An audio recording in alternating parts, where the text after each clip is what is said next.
Fun, I don't know. Interesting, perhaps. Most people know me as a hard driving professional guy with a warped sense of humor.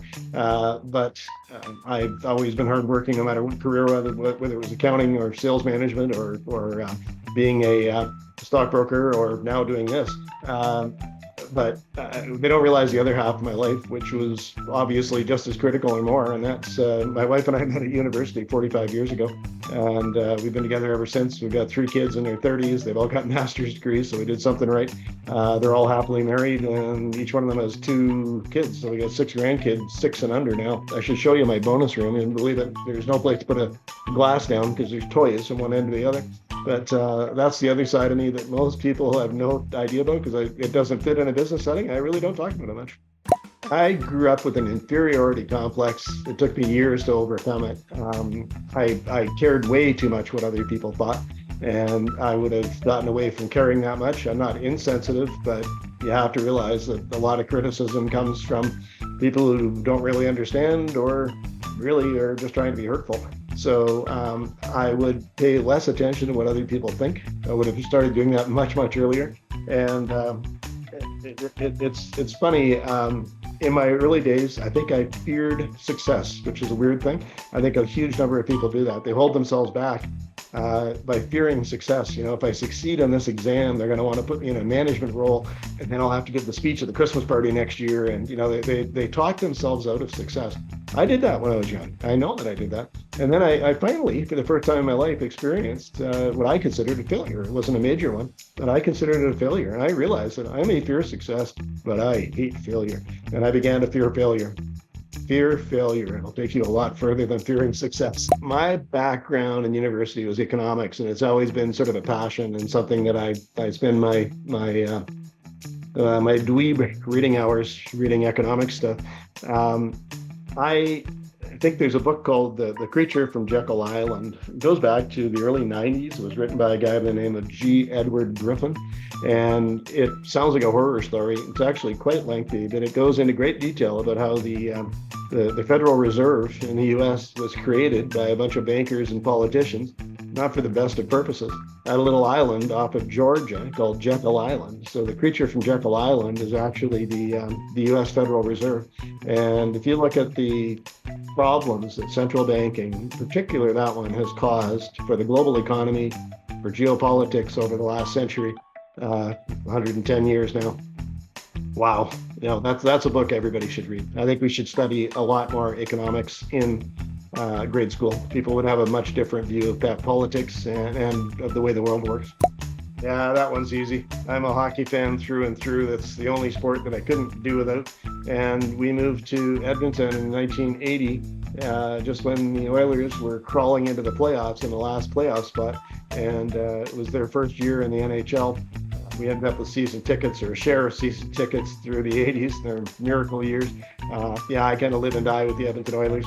I could make a second pick, but it would be so far below that one. There's not even a point doing it. So Edmonton Oilers all the way. You know, I'm pretty intense when it comes to business, family, and everything else. I tend to watch stuff that's pretty lighthearted. And my view on movies, there's some great movies out there, but I don't think people watch movies and they don't remember movies. They remember scenes. They remember great scenes from movies. And so I like movies that give me scenes with stupid throwaway lines. So one of my all-time favorites, 1980 Airplane, the first of the disaster joke movies, you know, where they were basically doing a parody of the disaster movies that were all the rage in the 1970s. And they cast all these serious actors from the 60s and 70s, Leslie Nielsen, Robert Conrad. They even had Kareem Abdul-Jabbar on there. And I think one of the women on the plane was the woman who played the mother on Leave It to Beaver, if I'm not mistaken. So they took all these serious actors and put them in these ridiculous roles. And some of the best lines came out of that thing. You know, they're on the plane and, you know, Roger, Roger, what's your vector, Victor? Do we have clearance, Clarence? I mean, just dumb lines, stuff that sits with me. I need escapism when I watch movies. So that would be number one. Number two would be along the same line, maybe the dumbest comedy ever made, Young Frankenstein. great cast, Mel Brooks at his finest, I think, and just stupid sight gags all the way through it.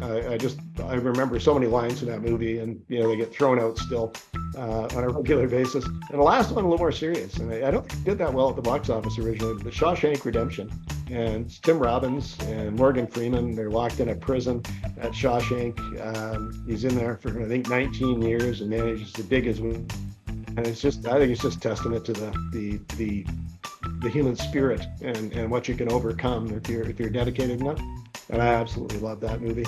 And that one, probably of all of them, that's probably my favorite. I think I mentioned it already. I grew up with hockey. I had a brother who was an exceptionally good hockey player. He was 10 years older than me, almost made the NHL when there were only 6 NHL teams. I unfortunately did not have any athletic ability, but I absolutely love sports, in particular hockey. Ended up helping out my son's team when he played ball hockey for years. I couldn't do without hockey. Mostly just watching it now, although I did play men's league ball hockey here in Edmonton from 50 to 58 or 59. I can't remember when I packed it in on my son's team, and had an absolute riot with it. So hockey, without question. It's the one thing I couldn't do without. Beer, definitely. I grew up in a small town in northern Ontario, and beer was part of everything. And not too many people were wine aficionados up there. My family up in Thunder Bay were a little on the rough side. If they drank wine, they were probably on the street corner drinking it with the paper bag still wrapped around the bottle. So I do one fond. So I'm a draft beer guy. It's about the only thing I ever drink, and I don't drink much of that. But as far as wine goes, I have one very fond family memory, and from when I was young, and that's sitting and sipping wine and watching the fire. And that's because that's how they found my cousin after he burned down the liquor store. Just kidding. I'm a summer guy. Winters are too long. But watching hockey and playing it occasionally, probably the only thing that made it palatable for me. I'm just not a winter guy. I love summers. Why I live this far north, I don't know. Actually, I'm so busy. I haven't got any binge watching going on here right now. The last one that I did was Better Call Saul, which finished a little while ago, and I haven't found a replacement for it yet. Prior to that, I loved the prequel to that, Breaking Bad. Those were 2 of the big ones. I just haven't found one lately. If you got some recommendations, I'm all ears. Neither. I'm pretty mundane. I did have a sports sedan for a little while after the kids grew up, for about 3 years. It just wasn't my thing. I'm an SUV guy. I want something that's functional, that'll get me around, that's a little higher up if I'm driving on gravel near the mine sites. I've been minivans and SUVs. We coached and managed sports teams. I think we went 20 years, my wife and I, with 2 minivans in the driveway. It was crazy. And when we finally got out of it, I tried the sedan for a while and settled on an SUV. So, yeah, not a sports car guy. Just not my style. Traditional. I got enough electronics on my phone, which I always have with me. So, I love a good steak, but you can only eat steak now and then. You couldn't eat it every night, and not that many are that good. You could screw up a steak pretty badly. Most people have a hard time screwing up a hamburger, and I could probably eat hamburgers if I had to. I could probably do it 7 days a week. Maybe it wouldn't be the healthiest lifestyle, but yeah, I'm more of a burger guy, a steak guy. I grew up until I was 16 years old. I was on the North Shore of Lake Superior with bears walking through my backyard. Little town of 1,800 people. We could ride our bikes to any lake or creek to go fishing. We could ride our bikes down to Lake Superior if we wanted to. And those were the days when a kid could basically leave the house at the age of 10 or 8 and not have to have an EpiPen, a bike helmet, and a GPS tracker to get to the corner. So we used to go out all day long in our own backyard. I got accustomed to that. When I moved to Southern Ontario at 16, I never got the hang of a big commute to get out to the cottage on the weekends. So yeah, I'm a backyard guy without question. I just don't like those long commutes and traffic. Once the week's over, the last thing I want to do is get back in a traffic jam. I like independence. I'm an automobile guy. Everything else, I hate being at a certain place at a certain time and everything regimented and the cattle call that you have getting on the airplanes these days. So yeah, whenever possible, I will drive. I will drive a long distance sometimes to a meeting rather than take a plane or a train. I already mentioned draft beer. I really don't drink that much else. Probably a gin and tonic. I'm too, I don't know, energized. I don't know. I'm too excitable to spend a whole lot of time sitting by a pool. But if I was going to have one, probably gin and tonic. Interesting one. Typically, if the fight's worth fighting, I'll fight. whether that's a business fight or unfortunately a bar fight. But if it's somebody picking a fight for absolutely no reason, the easiest thing to do is just walk away. And if I'm in an alley and I've got a pocket knife and the other guy's got an Uzi, yeah, flight's going to take control. So you got to pick your spots and know when a fight's worth having, whether it's a business argument or discussion or disagreement or whether it's something else. So, pick your spots. But generally speaking, I'll fight. This is being recorded, right? I think it was the CIA or some other arm of the military-industrial complex. JFK made the big mistake that a few people have made, which is trying to talk about maybe making peace with Russia, and they will deplatform anybody who even thinks in that direction, because unfortunately, since the 60s at least, I think the military-industrial complex has been driving the train for politics in the U.S.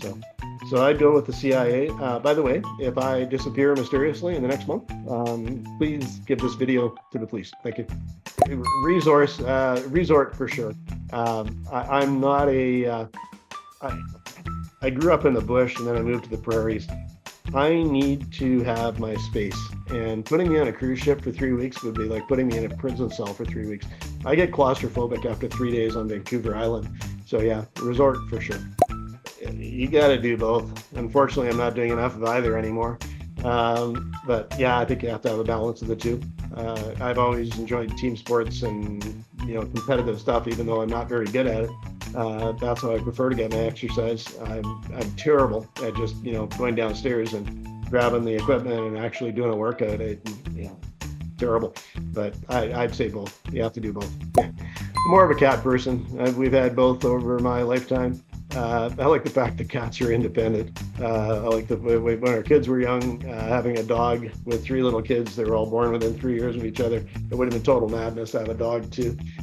So yeah, we've kind of had cats forever. And so if I had a vote, I'd say cat, but I love them both. So hard choice. I'm not sure it exists here. But yeah, I think it's somewhat egotistical of us to believe that with the size of the universe that we're the only place that this miracle occurred. So I think there's probably life we may not identify if it was right in front of us. I think it has occurred, and if they're that advanced, they've probably already been here, looked at us, and said, "Yeah, we'll come back in a few thousand years when these guys have grown up a little bit." I think there's life on other planets. Naturally, a night owl who was forced by his career to become an early riser. So if I was on permanent vacation, I would be the world's worst night owl. I'd be watching the sun come up in the morning, sleeping the day away. But I had a career as an accountant and then as a stockbroker where the days started early, and you had to know what you were doing by the time you got to the office. And in Alberta, the market opens at 7:30. So I was always up early. Conditioning counts, right? I can't sleep in. So even if I'm a night owl, I wake up early in the morning anyway. George has never lied to me yet, and he claims that he doesn't. And it looks pretty real. So I'm going to guess that it's real. And he can tell me after the fact if it's not, and we'll do a complete assault on his character. What do you think? Yeah, I made a lot of mistakes when I was young. I guess we all do. I still make mistakes as I'm old. But one of the things that I learned that I imparted to my children was find a career that you really love. Do what you really love. The money will find a way to follow. Don't do anything just for the paycheck. All 3 of my kids have got careers they really like. They're doing well in them. And what I tell them still, though, is if you get to a point where you're having not a day or a couple of weeks or whatever, everybody has those rough spots in their career. But if you're, going through a couple of years where you're not having fun anymore, find something else. You're just in the wrong business. And I made that choice to get out of accounting years ago. It took me longer than I thought to realize I needed to do that for my own mental health. I switched careers a few times, and it was always the same thing because the fun was gone. It had nothing to do with the money. It was I woke up one day and realized in the brokerage industry that it's probably been 2 years since I'd had any fun doing it. And I thought, I'm not even listening to my own advice. So I decided to pack it in, sell the business, and do something totally different, which is where this came from. So it's that's the biggest thing. I used to do interviews as a financial planner and then as a broker. with new clients. And one of the questions I would always ask is, when do you want to be able to retire? And I was always astounded at how many people who had a defined benefit pension wouldn't answer that question. I would ask them, when do you want to retire? And what they would answer is, I can retire with full pension on April 26th of 2032. It was like they were serving a jail sentence. And I thought, wow, they don't even answer the question, when do you want to retire? And I thought, those are people who are in the wrong job. And if they're just punching a clock for the next 10 or 15 or 20 years, I don't care how much money you're paying me. If that's the way you look at your job, find another job. It's the only thing that'll make you happy.